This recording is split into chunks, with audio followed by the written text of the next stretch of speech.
المقولة أن الجزائر تتنكر بأبنائها، يقول أحدهم مثلا إذا وقع له مكروه من أحدهم أو منع مكانة يعني كان يعملها حتى وإن كان يعني يستحقها، هل في هذه المقولة؟ نعم هذا نعم هذا هو الظاهر.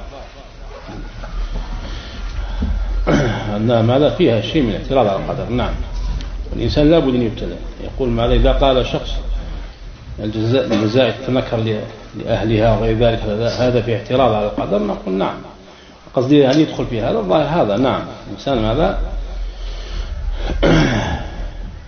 أن يعود نفسه على أنه لا بد أن يؤذى بطريقه إلى الله، لا بد أن يؤذى ولا بد أن يصيبه المصائب، لا بد أن يعارض. نعم الإنسان عليه ماذا أن يوطن نفسه ويؤمن بالقدر ويهضم نفسه كما ذكر السلف، يهضم نفسه. فلا تظنن بنفسك قط خيرا كيف بظالم جان جهولي. وأقدار الله يجريها الله على عباده ليعرفوا قدر أنفسهم. نعم فيها كفارة للذنوب كما قلت بارك الله. نعم الله أعلم.